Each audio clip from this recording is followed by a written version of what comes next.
Single life is A happy life എന്ന് പറയാലോ, അതിനെ കുറിച്ച് എന്താ പറയാനുള്ളത്?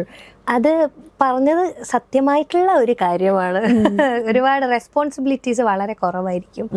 പിന്നെ എന്നെ സംബന്ധിച്ചിടത്തോളം എനിക്കിപ്പോ റെസ്പോൺസിബിലിറ്റീസ് ഇല്ലാത്തത് കൊണ്ട് എൻ്റെ മ്യൂസിക് കാര്യങ്ങളൊക്കെ വളരെ നന്നായിട്ട് ഹാൻഡിൽ ചെയ്യാൻ പറ്റുന്നുണ്ട്. അപ്പോൾ എനിക്ക് ഒരുപാട് റെസ്പോൺസിബിലിറ്റീസ് ഇഷ്ടമല്ല. So ready to be single. കുറച്ചും കൂടെ ഫ്രീഡം, ഫണ്ണാ തോന്നുന്നു. ഫണ്ണാണ്. കേട്ടിട്ട് ആരും കല്യാണം കഴിക്കാതെ അങ്ങനെയില്ല.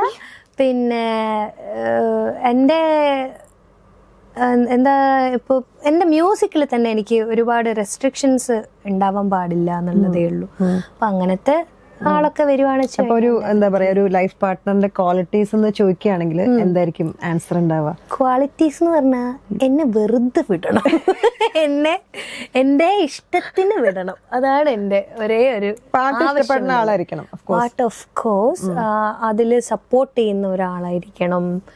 പിന്നെ അണ്ടർസ്റ്റാൻഡിങ് ആയിരിക്കണം. അണ്ടർസ്റ്റാൻഡിങ് എന്ന് പറയുന്ന സമയത്ത് പരസ്പരം അണ്ടർസ്റ്റാൻഡിങ് ആണല്ലോ ഉദ്ദേശിച്ചത്.